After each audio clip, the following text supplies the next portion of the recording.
પ્રત્યેક માણસને, પ્રત્યેક ભાવિકને કેડીવી મિશન બનવું છે. પ્રતિનિધિઓની સાથે જોડાઈને આપણે શક્તિમાન બનવું છે. પ્રતિનિધિઓ સાહેબની સાથે જોડાના છે. સાહેબની શક્તિ પ્રતિનિધિઓની પાસે છે અને પ્રતિનિધિઓની સાથે તમને સૌને જોડાવવું છે.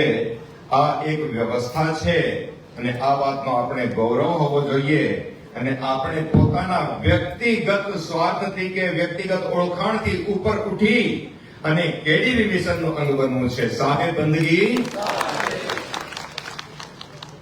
અત્યારે અમે જયારે ગુજરાત પ્રાંતમાં ભ્રમણ કરી રહ્યા છીએ અને આજે અંતિમ ચરણમાં અહીં આવ્યા છીએ તો સદગુરુ કબીર નવોદય યાત્રા 2025 જે કોર કમિટીના પ્રમુખ છે શ્રી મંજીભાઈ લુખી, હું મંજીભાઈથી આગ્રહ કરું કે પોતાની ભાવનાઓને સંક્ષેપમાં વ્યક્ત કરી અને આ સભાને માર્ગદર્શન કરશે. સાહેબ બંદગી સાહેબ શ્રી મંજીભાઈ લુખી.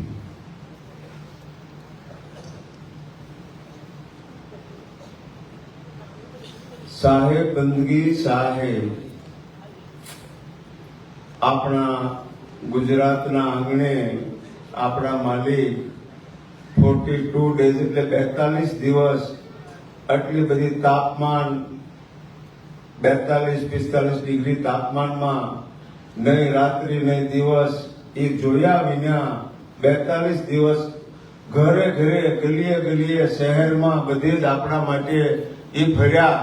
તો શેના માટે ફર્યા? અહેમદ સાહેબે અમને કીધું કે ભાઈ કેડીવી મિશન એટલે શું, આપણે એમાં શું સમજ્યા. માલિક એક સંદેશ લઈને આવ્યા કે જીવ દિયા और આત્મ પૂજા. હવે એમની પાછળ મિશન શબ્દ લાગેલો છે. તો માલિકે આપણને જીવ દિયા અને આત્મ પૂજા વિશે દરેક સરસ બધી જગ્યાએ આપણને સમજાવ્યું. પણ મિશન નો ઉદ્દેશ શું છે, મિશન એટલે શું, એના માટે આપણે થોડી ખોજ કરવાની જરૂર છે ને? હા કે ના? હા, જેને હા પાડવી હોય હા પાડો, ના પાડો ને ના પાડો.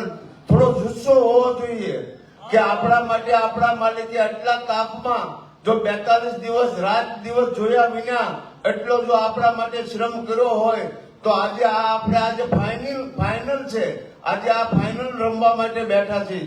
તો માલિકને આજે આપણે વિશ્વાસ અપાવવો જોઈશે કે જે તમે 42 દિવસ માટે અમારા માટે જીવોને જગાડવા માટે જે તમે આટલો બધી મહેનત કરી છે એનો ચોક્કસ અમે તમને એનો રિઝલ્ટ એટલે એનું પરિણામ અમે આપશું.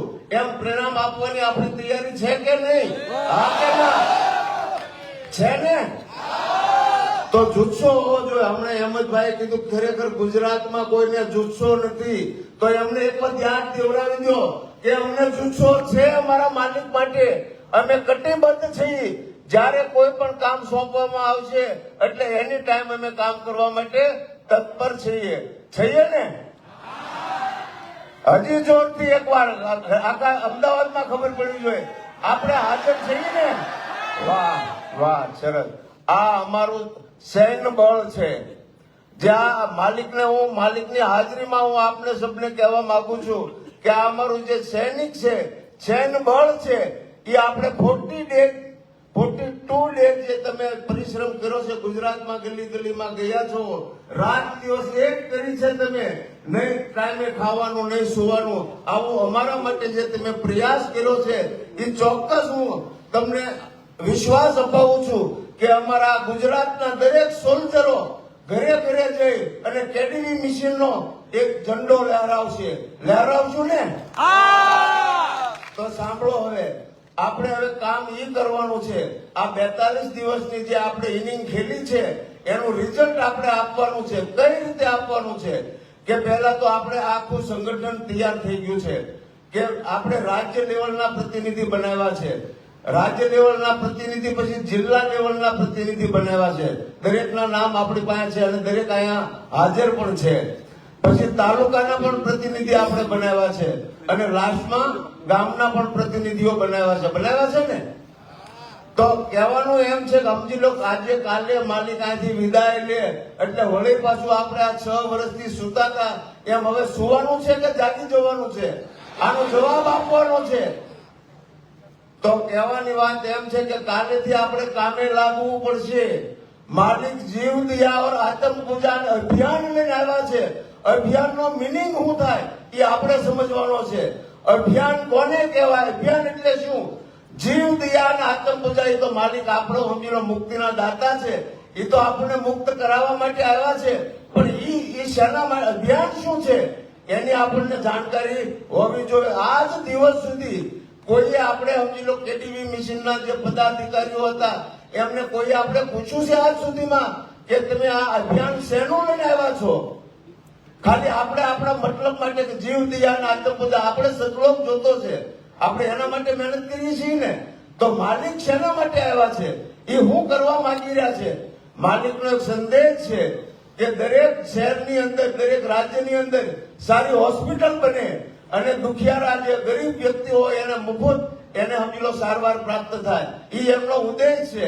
તો આપણે સમજી લો મોટી ફેક્ટરી બતાવી દી, મોટી આપણા બંગલા બતાવી દી, એનાથી કઈ ફાયદો નથી. આ અભિયાનમાં આપણે જોડાવાનું છે કે માલિકનો આદેશ એક સંદેશ છે કે ગુજરાત રાજ્યની અંદર કેડીવી નામની હોસ્પિટલ હોવી જોઈએ. હોવી જોઈએ કે નહીં હોવી જોઈએ? તાળીઓ નથી મારવાની, હા કે ના? ગુજરાતની અંદર કેડીવી મિશનની હોસ્પિટલ હોવી જોઈએ કે નહીં? તો પછી બીજી હારી સ્કૂલ હોવી જોઈએ કે ન હોવી જોઈએ? કેડીવી મિશનના નામની સ્કૂલ હોવી જોઈએ કે નહીં? હજી થોડા ધીમા છો, ખરેખર જોશ નથી. જોશ આજે આપણે આજ તો આપણે જોશ બતાવવાનો દિવસ આવી ગયો છે. આજે સમજી લો કે આપણે ગુજરાત રાજ્યની અંદર કેટીવી મિશનની સ્કૂલ હોવી જોઈએ કે નહીં? વાહ, સારું. હવે બીજું સમજી લો કે હોસ્પિટલ બનાવી, આપણે કેડીવી નામની સ્કૂલ બનાવી, તો હોસ્ટેલ પણ દીકરીઓને માટે, બાળકો માટે હોસ્ટેલ પણ જોઈશે ને. તો હોસ્ટેલ પણ આપણે બનાવી છે ને કેડીવી નામની. સરસ. હવે ખાલી હા કે ના કે જે ચાલવાનું નથી. આમાં પૂરો તન મન ધનનો સહયોગ કરવો જોઈએ.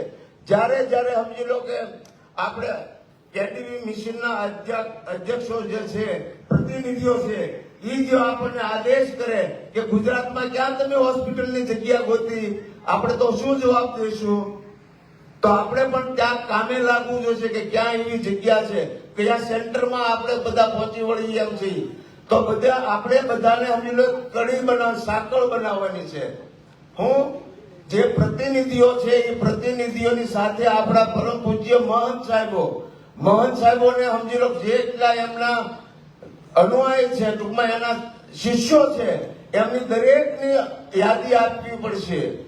આજે હું માલિકની હાજરીમાં કહું છું કે જેટલા ગુજરાતના મહંત સાહેબો છે એને જેટલા સમજી લો એના શિષ્યો છે એની 1 મહિનાની અંદર બધી યાદી આપી અને આપણે રજૂ કરવાની છે.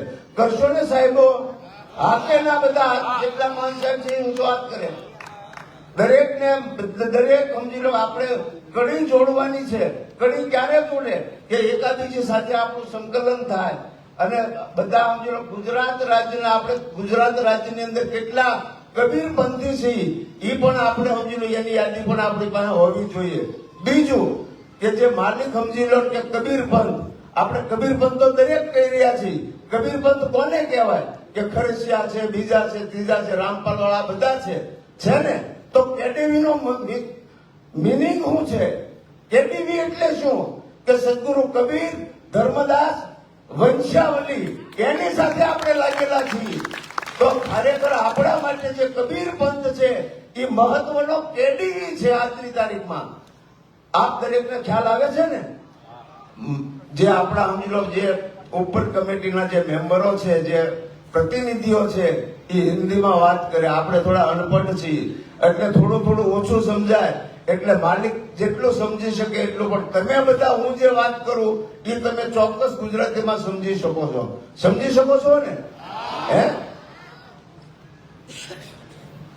તો જે આજે આપણે 42 દિવસનો ક્ષય, જે માલિકે આપણા માટે એટલો મહેનત કરી છે, રાત દિવસ પ્રવાસ કર્યો છે, યાત્રા કરી છે, તો એનું પરિણામ એનો આજે સમજી લો કે આપણે આ ફાઇનલ દિવસ છે, 2020 કહેવાય, એનો આજ ફાઇનલ દિવસ છે. પણ આપણને આજે લેસન આપવામાં આવ્યું છે.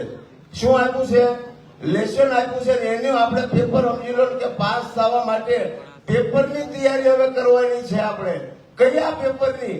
કે જે કેડીવી મિશનનો જે ઉદ્દેશ છે, જે ધ્યેય છે, જે મિશન છે, એ મિશન આ છે કે આપણે દરેક આખા ભારત વર્ષની અંદર, દરેક રાજ્યની અંદર આપણે કેડીવી નામની હોસ્પિટલ હોવી જોઈએ, કેડીવી નામની સ્કૂલ હોવી જોઈએ.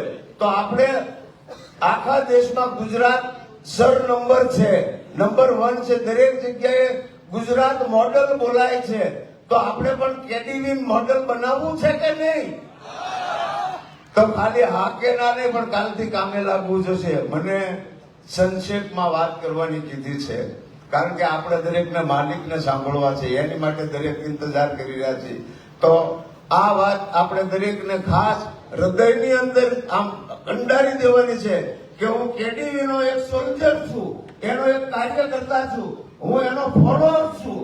હું કેડીવી નો હું એક સમજી લો ઓનલી ફોર નહીં, કબીરપંથી. હું તો એમ કહેવા માંગુ છું કે આજુબાજુ વાળા કોઈ પણ આપણા હોય એને પણ આના ફોલોઅર્સ બનાવીએ, આપણે એને પણ આ મિશનની અંદર જોડીએ.